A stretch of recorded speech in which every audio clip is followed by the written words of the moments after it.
for Dr. J.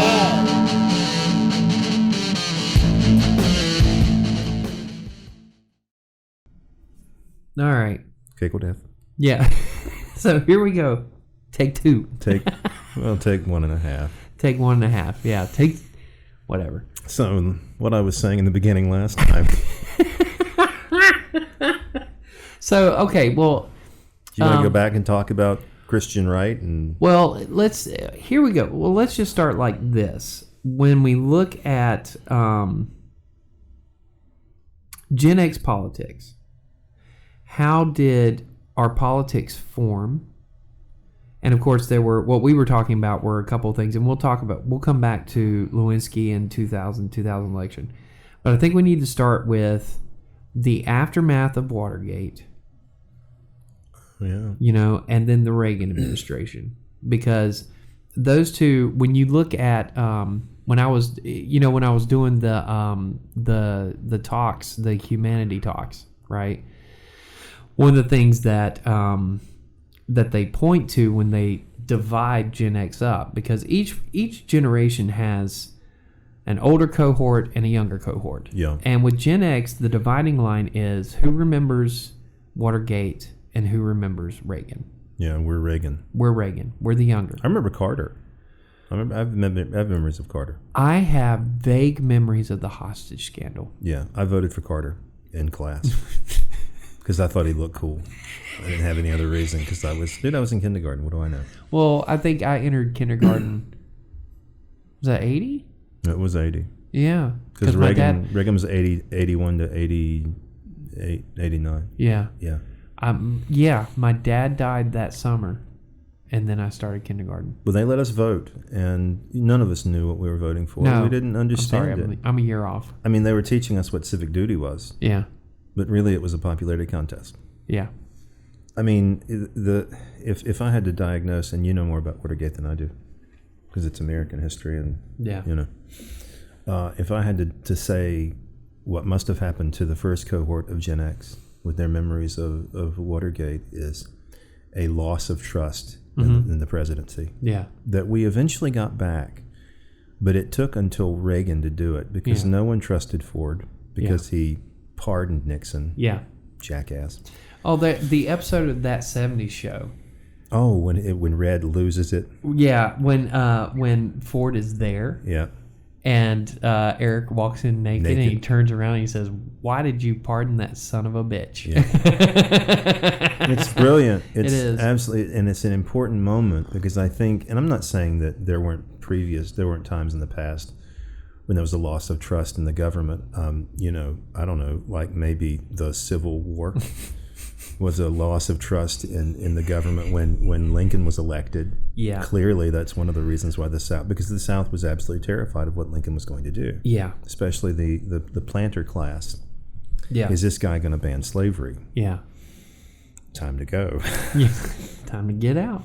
But Reagan had this kind of, are we moving too fast from Watergate? No. I mean, Reagan had this powerful impact, and I think, and you mentioned this during our break,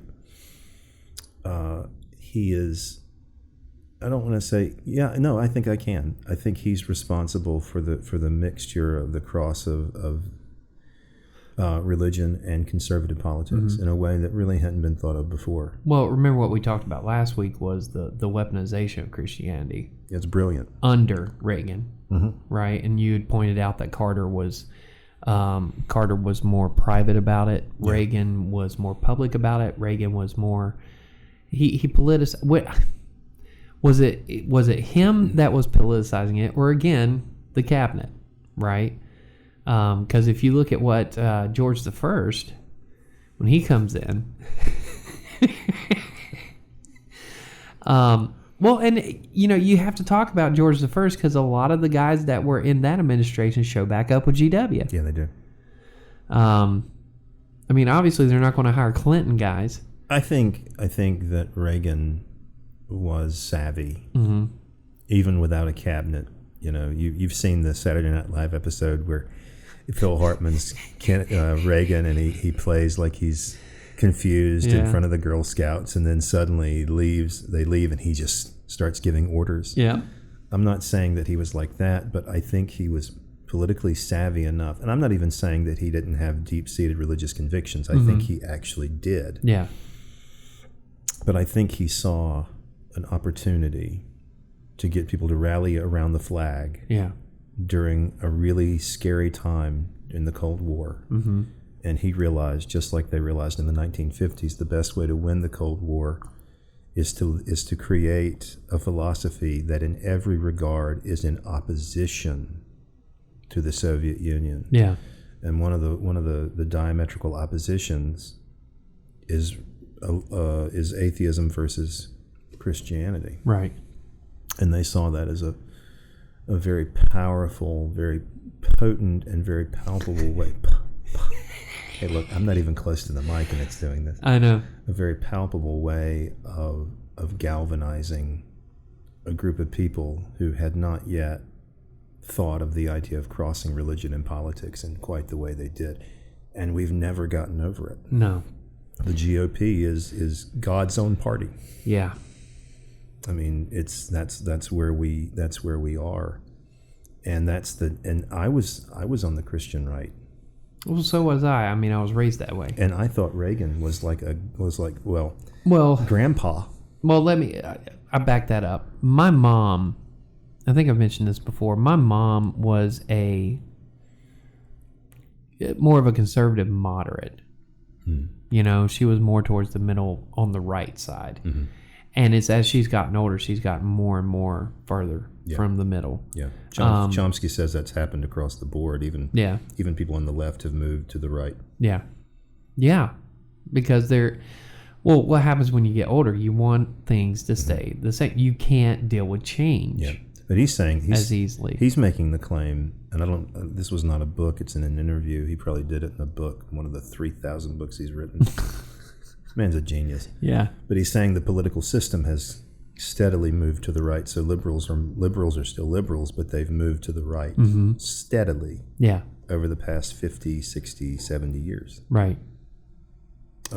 So, my parents, I don't think my parents were radical conservatives either. Mm-hmm. But Reagan manages to marry politics and patriotism in a very interesting way. I'm using a lot of P's today. You are.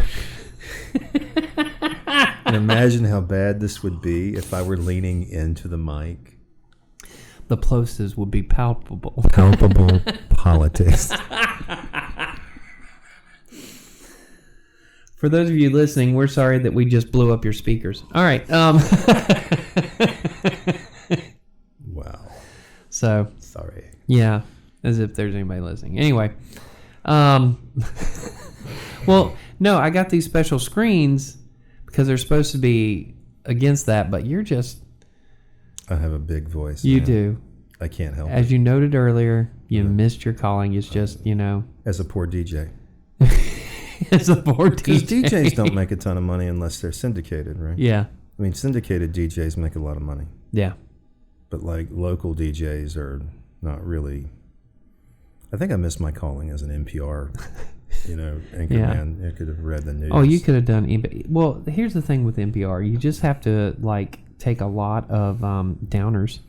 And then go on the air, and you're just like, today, New York City was blown off the map.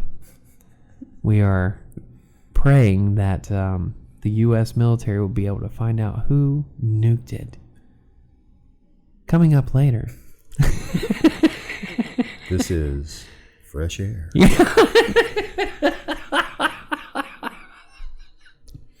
Now, what's the afternoon? I listened to the afternoon show. All Things Considered. All Things Considered. That's the one. Yep. So I grew up looking at Reagan as a grandpa. Yeah, and it was, and I've actually mentioned this too. A lot of the contention that I've had with my mother over Trump is she'll ask the question, why do you feel this way about Trump? And I'm like, because you taught me. You taught me to respect the office, and you taught me that with Reagan, who actually respected the office. He did. And Trump does not respect that office. I think Reagan did a lot of damage, but I don't think he meant to do a lot of damage. No. I think he had certain convictions. And I think people saw that. Mm-hmm. I think Carter had a lot of convictions too, but Yeah. people didn't see it. Yeah. And had he decided to politicize his beliefs, his religious convictions, he may have done very well. Yeah. In 1980, Mm-hmm. he may have had an extraordinarily successful campaign. Well, and I think here's the thing: if he had done that and he'd been able to lock the Democratic Party in on this religious conviction thing, the dynamic we have now would be completely different. But again, he was also convinced that it's not the place of the president. It's private. It's very private. This is who am I? Yeah. Who am I to use religion to garner respect from the nation? Yeah. And I admire that as much as I admire Reagan for having strong religious convictions and not simply saying that he did, Right. but proving that he did. Yeah. Was he wrong about almost everything? Was he the right president for the Cold War? Yes. Yeah. I think Yeah. He was the right one to be there when Berlin came down. his idea about taxation was awful. It made the poor poorer. Yeah. The only people who really benefited from it were the very wealthy. Mm-hmm. Because he changed I think he decreased the number of tax brackets, which had a negative impact on a lot of people, Yeah. except the very wealthy. Yeah. Well, looking at what our generation grew up with, if you look at both cohorts together, the generation as a whole comes into the world with Watergate and the end of some of them, because it's supposed to be 65 to 80. Mm-hmm. That's the 15-year span. Some of the oldest Gen Xers, 25 year. yeah, No, 15, you're right. 15. Sorry, I can't math. Yeah, it's okay. English. Yeah. But some of the older ones are 5 years old and remember Bobby and MLK dying. Yes. Well, they were 3 years old, excuse me. They also they're old enough to remember the mechanics of Watergate, even though they were children. Well, they heard about it every Yeah. day. Well, but those are the ones that remember the the devastation of the gas crisis, the inflation just going insanely through the roof, And the hostage situation. the hostage situation. And then we turn the corner to our cohort, which is the younger ones. We grow up, we've got Reagan who comes in and basically acts as a savior to everything that had gone wrong in the 70s. And then Iran-Contra. And then you have Iran-Contra, you have the Challenger disaster. And somehow he survived Iran-Contra. Yeah. I don't know how he did it. Yeah. It's But- incredible. Well, and you have the Challenger disaster. You have on the Beta Files opening, on the Beta Files opening. The first well, you have me playing the guitar, and then you have like the Beta Files website, and then the Beta Files title card, and then the very next thing is Reagan. And I don't know if anybody's caught this or not. It's Reagan during the presidential address over Challenger, and you can see it on his face. He's devastated, and yeah. he's in shock. And gave one of the greatest speeches. Oh, it's wonderful. The Surly Bonds of Yeah. Earth, was that what it Yep. was? Oh, it's so beautiful. I don't know who wrote that, but they deserve a medal. Yeah. And then 89, we see Reagan in 87, I think, is when he tells Gorbachev to tear the wall down, and then in 89, it finally comes down. The fall of the Berlin Wall. We also see the stock market crash of 87, and then the resulting recession in 91. We grew up in some pretty tumultuous times. We did. We saw the first Iraq War, which was a joke, because they walked in and the Iraqi army just basically put their weapons down and raised their hands over Kuwait. Remember? Yep. And then It was one of the first. It was one of the great televised wars. Yeah. Not the first. I think Vietnam was probably the first televised war. Then we see the Clinton administration, Oh boy. Oklahoma City, Yeah. the Cole, the USS Cole, Yep. the first World Trade Center bombing. Oh yeah. Oklahoma City bombing, was that during the Clinton administration? Yep, that was like 93. Yeah. We see Columbine under Clinton, Pearl, Mississippi too. Pearl, Mississippi. I remember Columbine more. I think everybody does. The only reason I mentioned Pearl is because I had friends who were there that day. Yeah, It was horrifying. I'm sure. School shootings became a thing. Yeah. Well, Columbine. So my personal experience with Columbine. At the time, we were rehearsing a play that we were going to perform at Surrey Community College, and the cafeteria at Surrey Community College stayed open until like 8:00. So we come down. We're there. It was like 6:30 at night. We come in to the cafeteria and it's practically empty, but we still got some food. And while I'm waiting to give my order, I look over my shoulder, and they used to have TVs in the corners, right? And they had it on CNN, and they kept looping that visual of the kids running from the school. And I'll never forget that, because I was like, what is going on? And so I kind of stepped over, me and a friend, we both stepped over and were listening where we could hear it, and we're listening. And that's when that's when I found out about Columbine. And that was the most shocking, I remember it as like the most shocking thing. These two kids just went in and had a field day. Yep. And you're thinking, how could that possibly happen? Because I think that was the big shock. Now remember, I don't know if you remember this or not. Do you remember the dude who went into McDonald's, and this is like in 81, 82, where he went into McDonald's and he with a AK-47, he just shot the place up? No. You don't remember that? Mm-mm. There was, the thing that stands out in my mind is there was this like 11-year-old kid who had gotten on his bike and he was trying to get away, and the guy stepped out of the McDonald's and shot the kid, and then went back inside, and he killed like 20 some people that day. But that was 81, 82. And if you remember the Michael Douglas movie where Falling Down? Yeah, something like that. Is that moment It's a reference based, to it? yeah, it's referencing that thing, but they don't go as far as the real world thing that happened. Well, that and they day. make it funny. Yeah. They make it humorous. I think they're dealing with some pretty difficult subject matter. They are. And it's a commentary. Yeah. But so I remember that, and I remember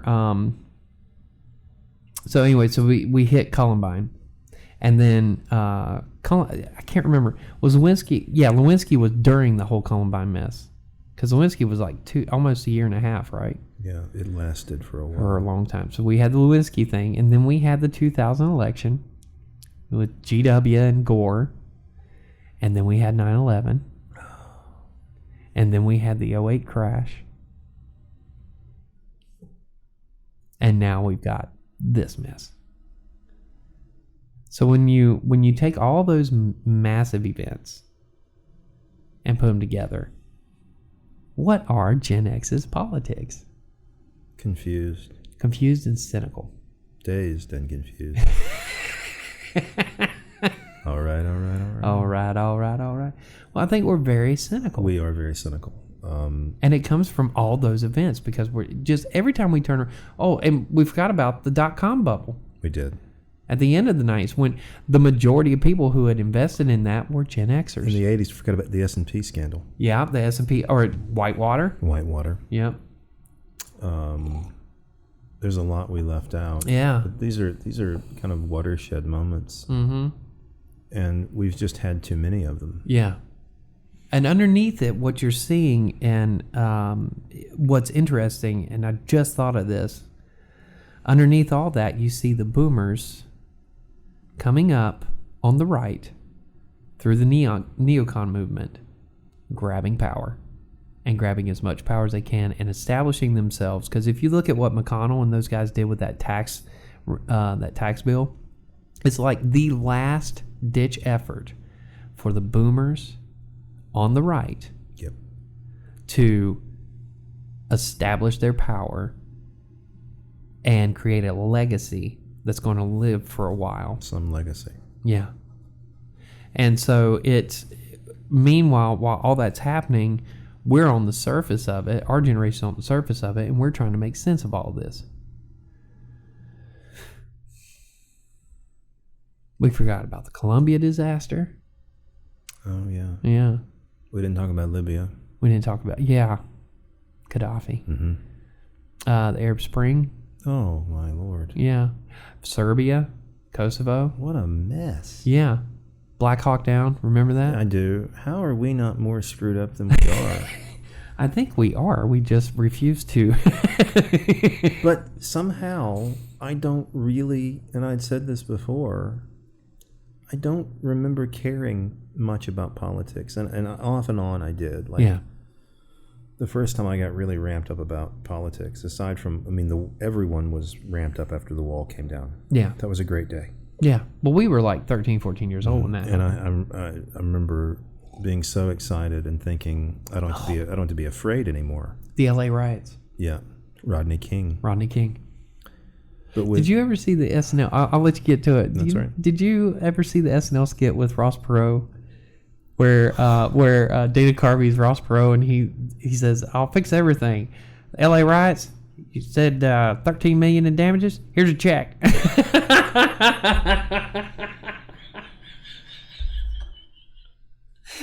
Yeah, we didn't talk about Ross Perot. We didn't talk about Ross Perot. The reason why George the First lost. Yeah. The wedge. Or so the Germans would have you believe.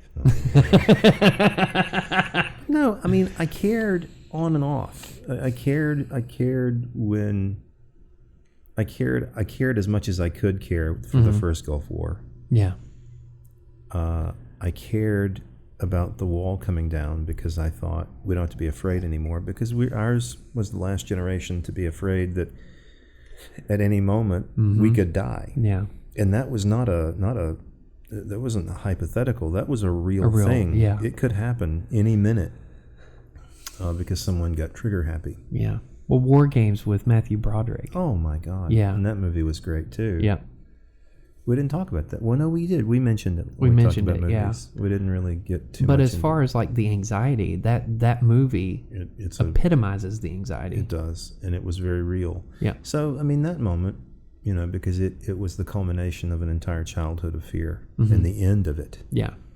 Not a culmination, the end of it. And then I remember having very strong feelings about... Well, I had very strong feelings about Jesse Helms. I knew that he bothered me. As a child, I thought he was great, and then I went to UNC, and I thought, this guy's really nasty. Yeah. Like, he's mean. Who was the one from South Carolina about that same time? Oh, Lord, I don't remember. He was even more outspoken about his... Strom Thurmond? Strom Thurmond, that's it. Yeah. Yeah, Uncle Strom. Yeah. So you had Helms and Strom down here. Man, and I mean, in college, the hatred, like the mutual hatred that UNC and Jesse Helms had for each other. It was a Harvey Gantt kind of place. Like, they thought Harvey Gantt was the greatest thing ever. But do you remember when Michael Jordan got in trouble for not endorsing Harvey Gantt? Oh God! Remember how stupid that was? He probably got in big trouble in Chapel Hill. Yeah. The only thing that saved him is that he was Michael Jordan. Yeah. And you can't go to UNC and hate Michael Jordan. No. Even if the roof is on the ceiling or the ceiling is on the roof. What is it he said? The ceiling's on the... Poor guy. Even if the floor's on the ceiling and... Yeah, the ceiling's on the roof. That's what it was. Make me spit out my coffee. But I remember having very strong opinions, and I think wrong opinions about the Lewinsky scandal. Yeah. For a lot of reasons. I don't know how you responded, but I remember defending not his actions. I don't recall defending his actions. No, defending him. His actions were indefensible. Yeah. But I remember saying, this has nothing to do with his ability to be a good president. Yeah. And if it were me, I would lie too, because it is no one's business but mine. Right. But He perjured He himself. perjured And himself. now you got to remember when this all happened. You and I were in our early 20s. We were. So I was in grad school. yeah. So when this went down, we had a lot of development to go. We did. So my reaction was, who cares? What does this matter? And then as I got older, I realized, no, he put himself above the law. He did, but he also showed a lack of character. Yeah. You know, the what is the movie The American President? Yeah. He says being president is all about character. Yeah. And he's not wrong. No. And when the fact that he cheated is bad enough. Yeah. And then lying to the American people, Mm-hmm. you know, who are his boss, Yeah. is deeply troubling. And then worst of all, worse than the affair, almost everything he did was worse than the affair itself. Mm-hmm. Making Monica Lewinsky look like she's horrible and she's to blame. Mm-hmm.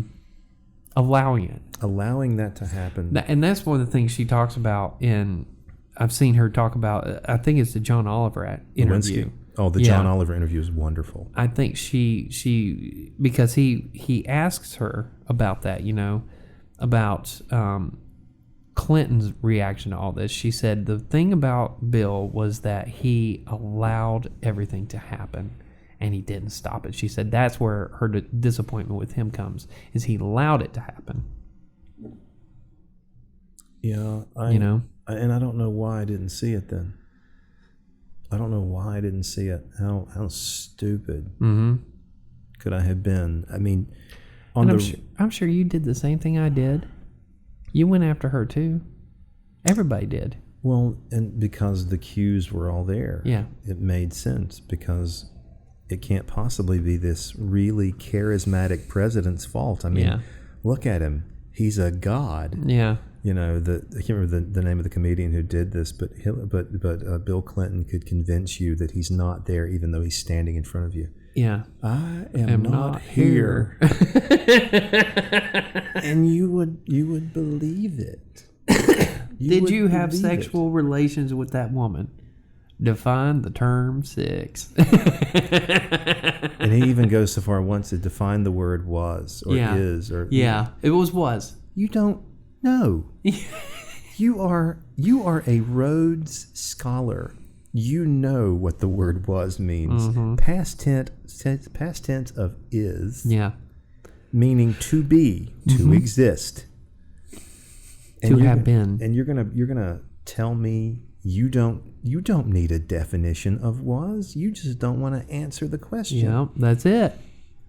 Tricky. What's the nickname he was given? Slick Willie. Yeah, Slick Willie, because Nixon was Tricky Dick. Yep, Slick Willie. we won't even get into Tricky Dick. That alone.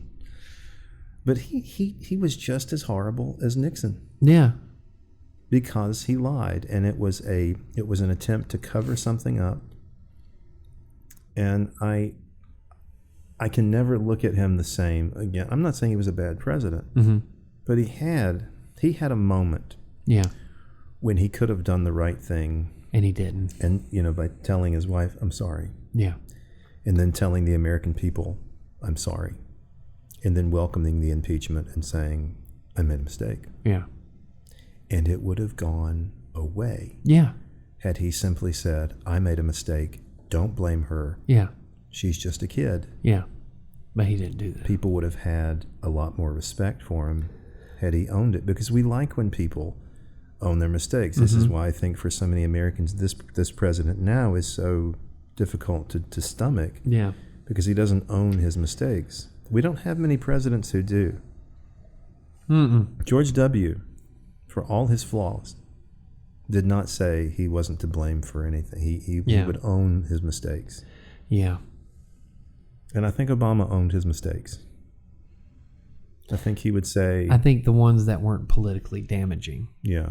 He would own those. But I don't think... Because this whole... the thing with Obamagate, there are problems that the Obama administration does need to address. whether you're on the Trump side or the Biden side, there are issues with that whole thing that the former Obama administration needs to address, and Obama has not addressed them. He won't. No, he won't, because it's politically damaging. It would hurt the party. Whereas Bush was pretty open, I think, even when he was in office, because he knew he wasn't the sharpest crayon in the box. I mean, you're the one who quoted him. What is it? The C student comment he made. He said even C students can be president. And there's a certain level of... That's what he said. I mean, he was so clueless, but there's a certain level of admiration you have to have for someone who is that honest about his own shortcomings. Yeah. That makes him endearing. I did not think he was endearing then. No. He drove me crazy. I didn't think he was a bad guy either. The thing I would tell people when he was president is, I would like to have a beer with this guy. Yeah. Of course, he wouldn't be having a beer so much as he would be having a line of cocaine. But this is a guy I would have a beer with, but I don't want him to be my president. Yeah. There's a difference between having a beer with a guy and wanting him to be in the Oval Office. Well, there's that wonderful moment with Jon Stewart on Crossfire, and Tucker asks him, if Kerry wins, are you going to have a harder time producing comedy? And Stewart looks at him and he says, what are you talking about? He said, well, you've been able to produce a ton of comedy just off of, your political allegiance and the president, GW and the administration. And he said, do you think that you will have a harder time producing comedy with Kerry? That's how he put it. And Stewart said, well, only if they're not as stupid as this group, which is going to be hard to top. Isn't that the night that Crossfire died? The show didn't last much longer after No, it was like 2 weeks. And they shut it down because Stewart went on there and just exposed them for what they were actually doing, and it was beautiful. I remember caring about that moment because it spoke to my politics, and I was developing a cynicism about the media. Mm-hmm. Because I had fond memories, and we've talked about this before, of, for me, it was Peter Jennings. Yeah. And I would watch this 24-hour cable news, and I'm like, these guys aren't Peter Jennings. No. There is no Walter Cronkite on 24-hour news. No, there's not. No Dan Rather. But, and this is the thing with, I remember one of the commercials for The Daily Show, and it was about 02, 03, somewhere in there. And they had, Gallup had done a poll, and the poll was, where do you get most of your news? And the majority of people between the ages of like 25 and 35 got their news from The Daily Show. And so he quotes that, and he pauses for a second. He says, "Stop it." But it's more reliable. Yeah. And that says something. Well, there's something that comedians, and this is the sad fact, the sad state of our culture at the moment.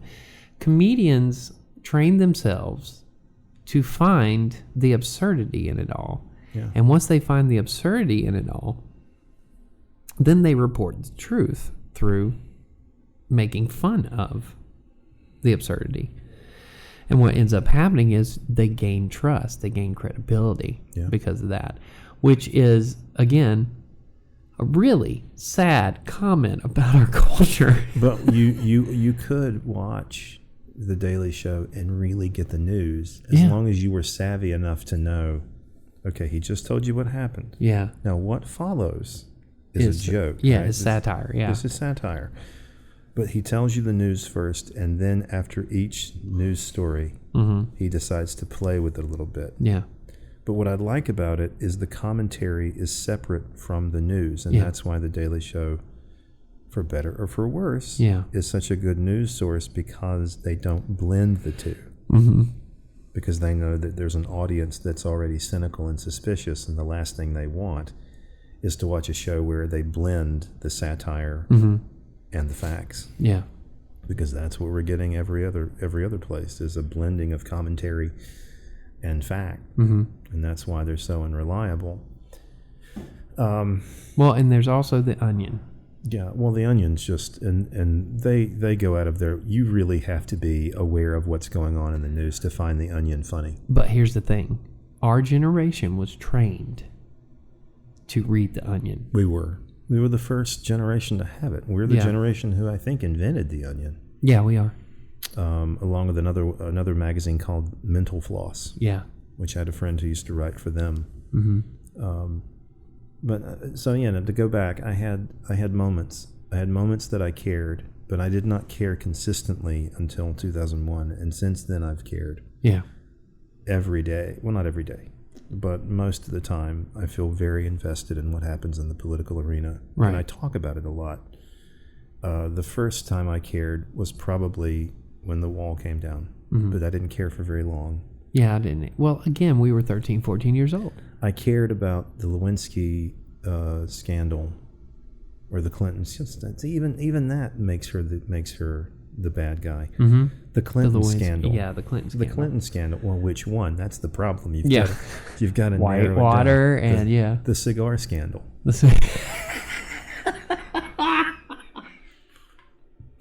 Now might be the time you tell us about your friend who didn't know that. Yeah, so I had to explain.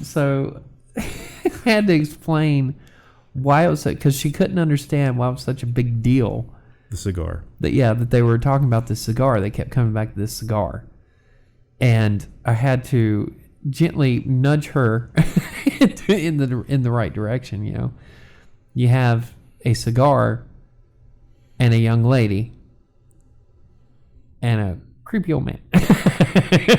And she finally got it. She finally did the math. She's like, oh, and I'm like, yeah. So I cared about that. Well, and then I think one of her questions, well, how did it not break off? I'm like, I'm sure it was still in the cellophane. That's more than I needed. Yeah, I know, right? I mean, that was one of those conversations that devolved. I didn't need that at all. I mean, we were in our early 20s. And probably drinking. Yeah, probably. But it was just that and the stains on the dress. You know, I'm like, think about it. You know, she didn't understand what the stains on the dress were. were. No, she was trying to figure out like what stains were they, and I'm like, think about it. If she's giving him oral sex, yes, what's going to happen at the end? Yes. She's like, oh, yes, that's the stains on the dress. Not everyone could make those leaps. I know but then you have like, call them innocent people. Well, and we forgot about Clarence Thomas. Oh, and Anita Hill. And Anita Hill and Biden himself pressing her the way he did. And he has since apologized for that. He better. He did. That was a mistake. I don't remember that at all. I mean, I remember watching the hearings, but I don't remember. Oh, I remember it. I don't remember. Because my parents were, and this is by the time my mom had married the Southern Baptist preacher, and they were suspect of Clarence Thomas. That should tell you something. Is it possible they were suspicious of him for other reasons? No. Well, no. Some people in my family were suspicious because of his color. Because of his race, I don't think not to at that. No. Not to cast aspersions on your family. No, it's okay. No, I've told. This is the thing about boomers. The older they get, the more they silo themselves into their race. My mother taught me when I was a child to never put colorblind's on, right? To see the whole world. Yeah. You know, and she always told me, and I'll never forget this, and I've told my children the same thing. If you cut them and they bleed red, they are no different. That's right. You know? So watch out for Vulcans. But I added that. My mom never. But, you know, because they bleed green. Well, even as kids, you remember, because you were a Baptist too, Jesus loves little children. Yeah. Red and yellow, black and white. They are precious in his sight. Yeah. That's what I learned. Yeah, that's what I learned too. As I got older, it got more complicated. It got way more complicated. But she taught me that. She taught me you never judge somebody by anything other than their actions. Their actions will tell you everything. It's not the way they look. Yeah. It's not the way they talk. It's their actions. And she taught me that. So, having said that, Now she's in her 70s, and she doesn't trust anybody who does not look like her. Yeah. So, no, I don't think that was the problem. I think the problem with Clarence Thomas, was they were suspect of his political intentions. Even though he was a conservative. Even though he was conservative, I think they were judging his conservativeness, He's not his color. conservative enough. Yeah. Which we've found out since then is not true. He obviously is extraordinarily conservative. He's now that Scalia's gone, he's the most far right. Yeah. Like he's the furthest on the right than any of them. Except I mean, Scalia had a big brain. Yeah. Clarence Thomas is Clarence Thomas. But look at him though; he's getting older. Yeah. And what were you talking about with Chomsky? Yeah. The older they get, the more they go to the right. Yeah, except for Noam Chomsky, who I think gets more left every year. he actually is his political alignment is anarcho-syndicalism. Say that 3 times fast. Okay. So no, I didn't really care about the Clarence Thomas hearings. Didn't matter to me whatsoever. Yeah. I cared about. I watched the Iran Contra scandal, but I didn't understand it. Yeah. But because my grandfather watched it every day, so I watched it with him. I remember it, and I remember my mother, because this was when my mother was single. I remember my mother not really understanding what the deal was, because it was hard to get. Even now, I still in my 40s, I still don't understand what the hell happened. It was like somehow they bartered weapons for Nicaraguans for hostages in Iran. Yes. How does that even work? I don't know. Because to me that sounds like, I went to the store to get ice cream and then I traded the ice cream at McDonald's for a T-bone. It just doesn't make sense. No, it doesn't. It's as hard to understand that as it is to understand money laundering, which I finally understand now because I was listening to a podcast that explained it well, I think last week, and I'm like, that's how it works. You mean you didn't sit down and look it up in the dictionary? Dude, that dictionary, my son has my Webster's, and he pulled it out one day, and a dust spider came out. To give you some idea. You remember in Office Space when they're looking it up in the dictionary? And he goes, how nerdy are we that we're looking up money laundering in the dictionary? Well, actually, I take it back. No, it wasn't the other day. It was Office Space that taught me what money laundering was. Yeah. Except I didn't know, and I'd forgotten about. You're right. It was that movie. Yeah. That is so sad. That this is where. I mean, that's commentary about our generation at that moment, where we were at that moment. We were naive. And innocent, because we would never even consider doing anything like that. And I think 9/11, with all the different things that happened to us as we were growing up, I think 9/11 was the moment. If Gen X grew up. If Gen X actually matured, and you and I have talked about this, whether we have or have not grown up. But if there was ever a moment where our generation as a whole, both cohorts, faced reality, 9/11 is the minute we face reality. Well, the 90s ended in 2001. I know that sounds crazy, but no, it's true. The long 90s doesn't end in 2000. Yeah. It ends in 2001. We've got to talk about Y2K. Oh my God! Another one that shaped us. No, that one actually scared the bejesus out of all of us. Like, what's going to happen? All the planes are going to fall out of the sky, and a lot of this would have happened had they not prepared for it. So, like 10 minutes before midnight, Sarah and I walk out into the front yard of the house that we were renting to watch to see if the city lights are going to go out. Thankfully, they didn't. And they didn't. Yeah, I was in London. On the London Bridge, for Y2K, and the lights didn't go out. We saw the River of Fire, which was really cool. That's cool. Oh, it was great. Well, and I think one of the things that was one of the reliefs that we got that night was earlier that day they showed Sydney. Yeah. And nothing happened in Sydney. And so I think a lot of the anxiety started to come off then because Sydney, nothing happened in Australia. No, you're right. No, and that's what I was going to say is all these moments I think that many of us cared for a little while. Mm-hmm. We cared when Bush was elected. Hanging chads. I hate Florida so much. I hate. And then in 2004 with Kerry, it was what? Ohio? Yeah, it was Ohio. I hate Ohio and Florida so much. And then in 2008, it was Sarah Palin. It was Sarah Palin. Yeah, I can see Russia from my house. Oh.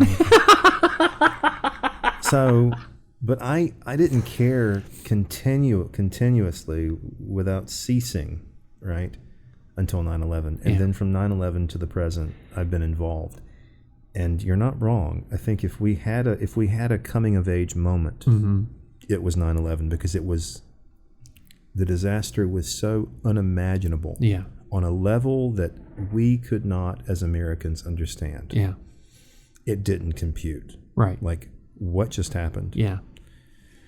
And then to make matters worse, we see the Patriot Act signed into law.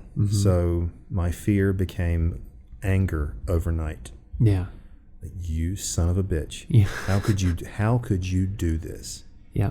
And as I mentioned before when we went through this the first time, the suspension of habeas corpus. Yep. The suspension of habeas corpus, the requisitioning, or not requisitioning, they were basically taking library records and bookstore record receipts to determine who's reading what. Yeah. And how dangerous they are. You know, just to see what would happen, I wanted, and I never did, to check out a copy of Jane's Aviation and the Quran at the same time to see if someone would come down on me. Right. As if these two books have anything to do with each other. And just because I'm checking them out doesn't mean I'm a terrorist. It means I want to read things. Yeah. But that's how it worked. People remember were terrified. My brother-in-law at the time, had a copy of Microsoft Flight Simulator, and I joked with him. I was like, just make sure that you got your Ethernet cable unplugged before you play that. Because you never know. You never know. Yeah, I mean, they were the things they cared about. They never cared about before. As soon as I got into my PhD program, I started teaching. And my second semester, I taught anti-establishment literature. And I got them so pissed off at me. Well, because you were in Mississippi. I was in Mississippi, and they were, by and large, extraordinarily conservative. And I'm like, maybe I shouldn't be teaching this class. Yeah. Because there's a possibility. Because around that same time, Fox News ran a story on on classes that were a waste of money and time. And one of them was Zombies in Literature, taught by Matt Say, one of my colleagues at Ole Miss. And the class was brilliant. Yeah. Because it got you to think about, why are zombies in literature and film so popular, and what does that say about us as a culture? Of course, Fox News didn't present it this way. Right. But I realized then, if Fox News is getting hold of this, who else is getting hold of this? Yeah. And what are they? And what should I be? Should I continue to teach this class? And I taught it for years. Right. You know, and I became extraordinarily political as a result of it, and started viewing literature through a lens I'd never viewed before because of my politics. Yeah. But I don't recall. I mean, I can't imagine what our generation would have become had it not been for 9/11. Yeah. I think it moved us pretty far left or pretty far right, depending on your politics at the time. 9/11 was when I went down the rabbit hole. How so? Into conspiracy theories. Did you? Yeah, that was when I went down. You thought the government was behind it? Yeah, and that was when I joined that website I was telling you about, Above Top Secret and all that. And yeah. Oh, I don't remember that at all. I told you about that. Oh, yeah. But yeah, I spent maybe a year in the rabbit hole, and then stuff started to just not make sense. Like, it's like, okay, so it's one of those moments, and I think people who have gone down the rabbit hole will eventually have this moment where you realize, okay, everything that I'm reading, everything I'm questioning doesn't add up with what I'm seeing outside. And you had that moment. And I had that moment, and I was like, this doesn't make sense. And it's kind of, it was the moment I reached I came around to understanding. Wait a minute, because they had done a population count, like a worldwide population count, and it was like at that point I think it was like 7 or 8 billion worldwide, right? And I'm sitting there thinking, wait a minute, it's like 230 people in the Bilderbergers, just that. And I'm like, how the are they controlling 7 billion people? That doesn't make sense. Logistically, you can't do that. Well, and even beyond that, how do you keep it a secret? Yeah. In an age where people leak. Yeah. This is ridiculous. Yeah. It's why I know the moon landing happened. I mean, in order to hide the moon landing, every single person who was involved would have to keep that secret. Yeah, there's no way it could happen. No, and eventually it would come out, and it hasn't come out. Which is, we actually, the boys and I watched a video on YouTube the other day about debunking flat earthers, and it's like, and they get to the final conclusion, which is, if flat Earth is, or if a round Earth is a hoax by the government, NASA, and the scientific community, why hasn't anybody cracked? Because that's a hell of a secret to hold for a very long... I mean, you're going back to Galileo for that shit. Mm-hmm. It doesn't make sense. It doesn't make sense. So, and it was just... that was me with... Yeah. It started with the population. I was like, there's no way logistically they can control that many people. No. And like you said, keep it a secret. Cool. It's even worse with the flat earthers because it goes back to before Copernicus. I mean, they've known forever that the Earth was round. And you're going to tell me that you somehow have figured this out in the past 10 minutes. Yeah. That's how old this theory is, compared to the rest of human history. I know. Well, and there's evidence now that they're finding in some of the ancient civilizations that shows that they may have understood that the Earth was round, that the flat Earth thing was actually just a momentary moment in human history where we thought that maybe everything was flat.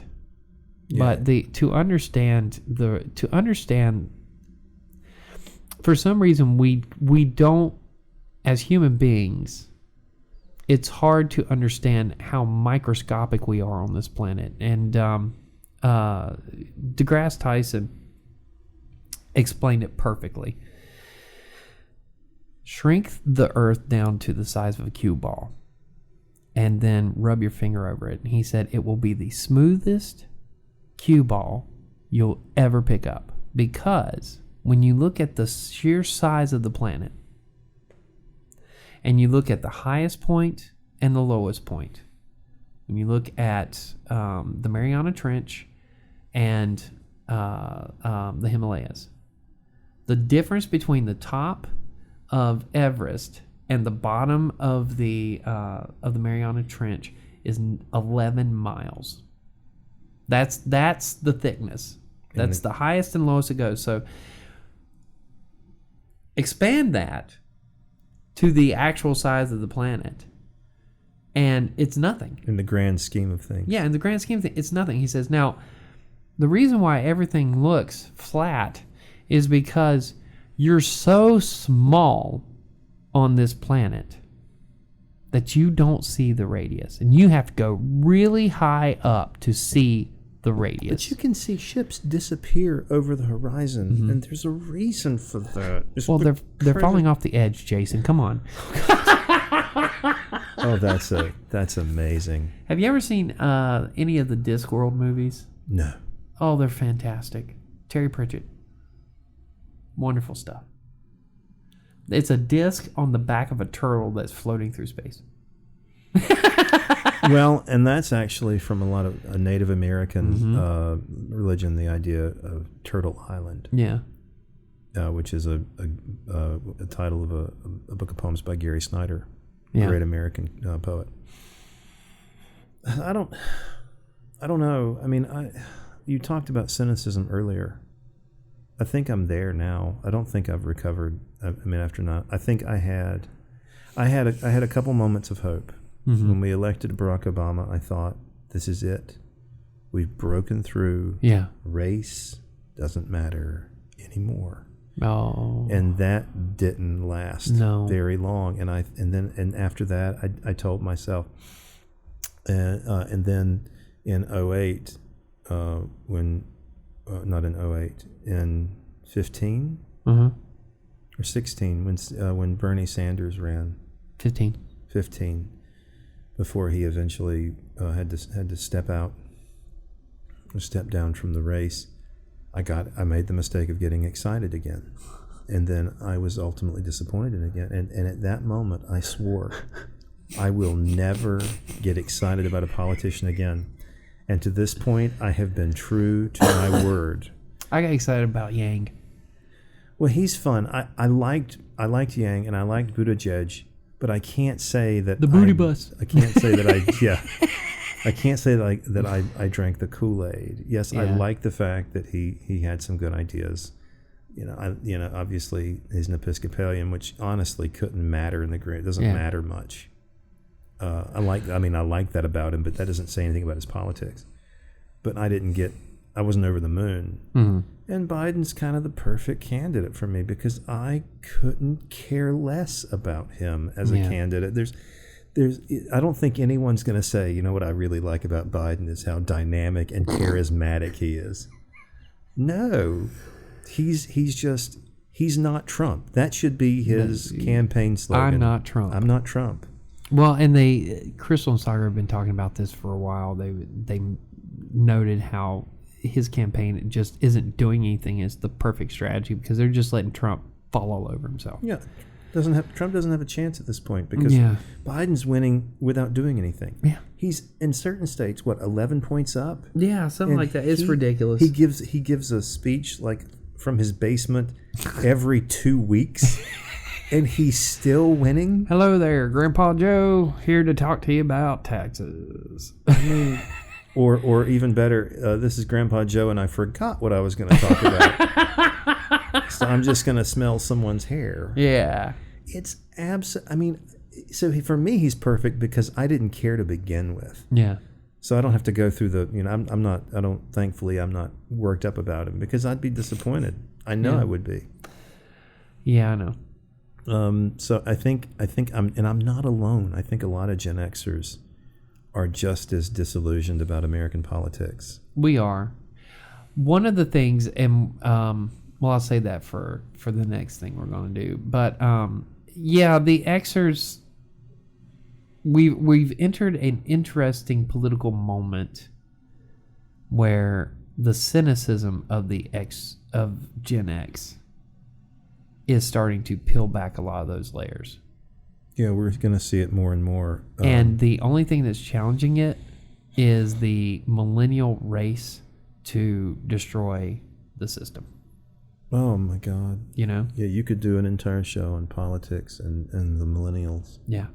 So you've got, I think what November is going to be, and nobody has talked about this yet, but I think November is going to be a generational showdown. Between 3 generations. Yeah. Boomers, Xers, millennials. Yeah. So, but we'll see. It's going to be interesting. All right. Well, I think that was good. I'm happy with it. Yeah. All right. We'll call it a day then.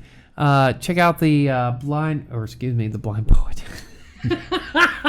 That's actually more accurate. Yeah, I know, but I can't do that because then I'll be canceled. Patsy will be the first one. You went there. I did. Oh, God, forgive me. All right.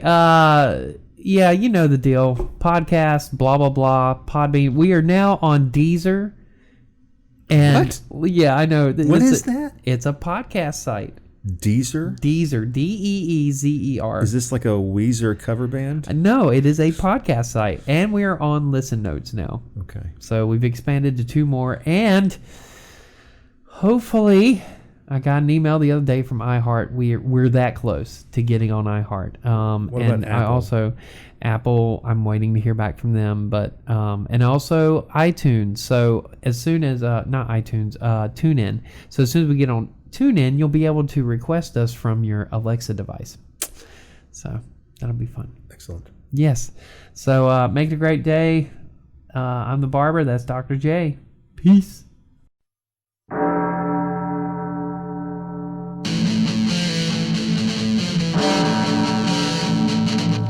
Now it's time for Dr. J.